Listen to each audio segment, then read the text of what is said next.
Hello everyone, welcome to HDpiano. This is Joe, bringing you a quintessentially English piece of music here. This is English Tea by Sir Paul McCartney of Liverpool. This is definitely as English as it gets. And this is the string intro and the verse.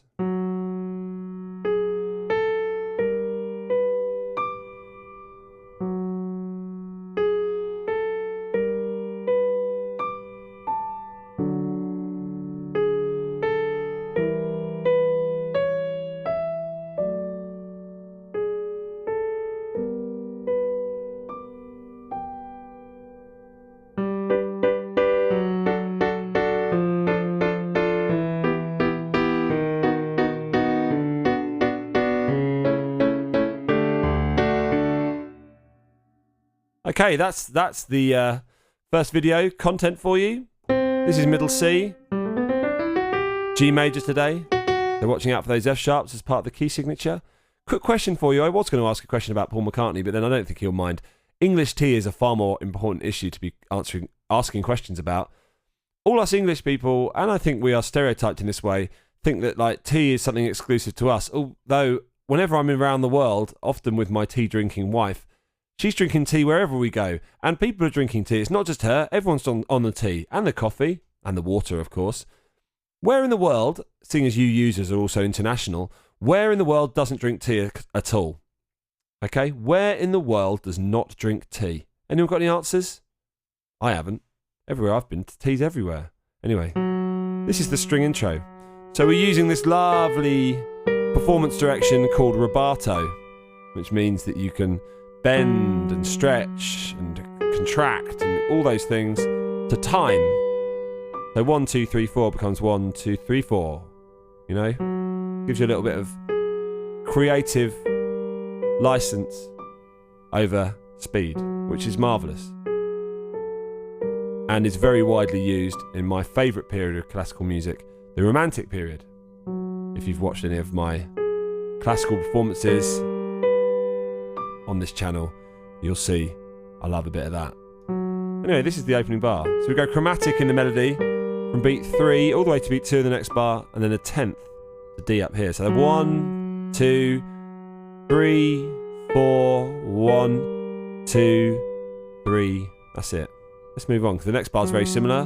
Beat 3 again, chromatic from G sharp, kicking going up, and then this time 10th, and then down to A, like that. That bar again.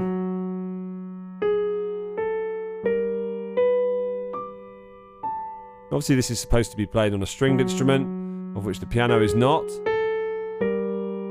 But doesn't matter. If you've got some nice presets, maybe change.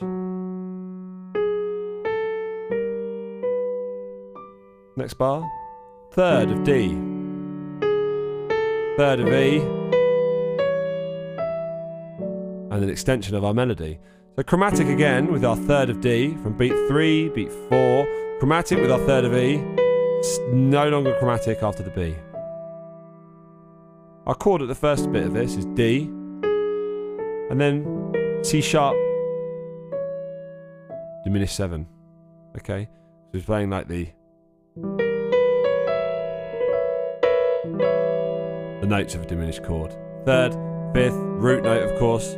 And that's the 7, and also the diminished 7 here. So we've got both 7s. So that again, D 3rd, chromatic, and then just like that. Last time.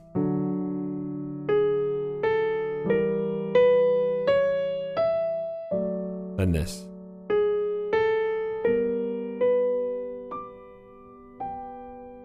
That last bar we end up on D with an S sharp minor 3rd, and then 3, 4, 1, 2, 3, 4. And that time we resolve onto the tonic, i.e. the keynote of this piece of music, which is G. Like that. Again.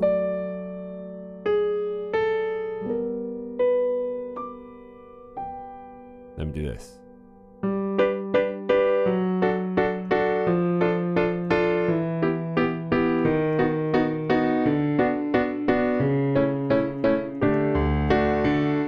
And they are the key chord, G major 2nd position, And then D major, root position with F sharp in the bass, making it first position overall. So G2 with G root. 1, 2, 3, 4. 1, 2, 3, 4. Just like that.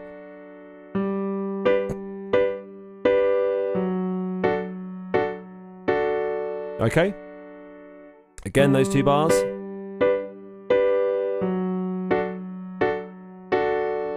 That's the sort of chord progression you learn if you start travelling through the circle of fifths. There's G to D are a fifth apart, like that. And G second position, 1 note stays, the D, and the other 2 just drop down a scalic step each, and you've got D major, like that. Let's move on this time. And what happens if you diminish the 3rd note of a chord of D major? It becomes D minor. And then move down a scalic step to E minor. That's just a case of move up a scalic step but down in terms of how the notes are inverted to E minor, like that. Again, D minor root position, the E minor second position, in the right hand only. If we're talking overall, this would be first position because we've got F in the bass, and this would be root position because we've got E in the bass. Just like that. Moving on, D sharp now, with a B major root position chord up above. So 1, 2, 3. And what happens if you diminish the D sharp in a B major chord? You get B minor. It's always the way. 3rd notes are the notes that give or lend the chord its tonality, i.e. its major or minor. So if you experiment with that, you're going to change it to either major or minor. If you experiment further, you're going to get sus 4 or sus 2, but major is what we want here, and the next bar diminished to minor, and then the last 2 bars of this section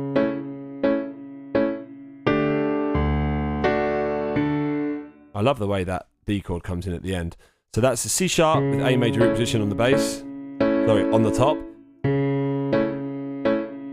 and then this is D sus 4, 5 root 4 in D, like that.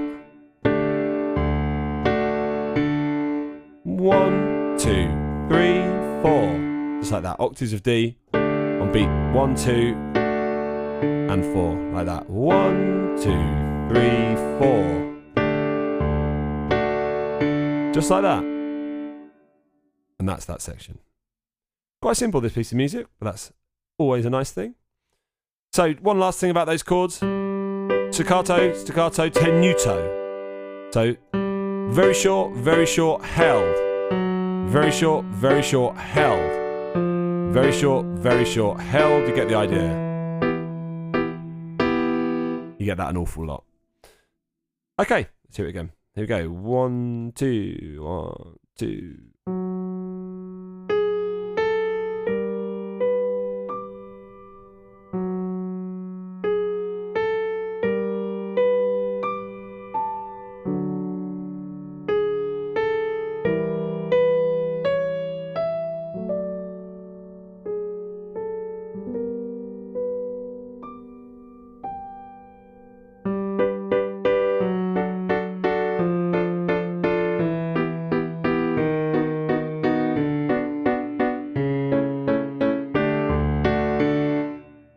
Okay, there we have it, everybody. Hope you enjoyed that.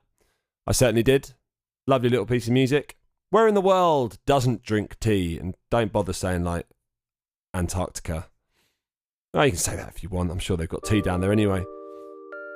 This has been Joe, HDpiano. If you'd like that, head on over to the website, hdpiano.com, where we've got loads more. And actually more by Paul McCartney now, because he's just become licensable. And yeah, if you're on YouTube, like, subscribe, comment. We just hit 1 million subscribers, so yay. See you on the next video, guys. Bye for now.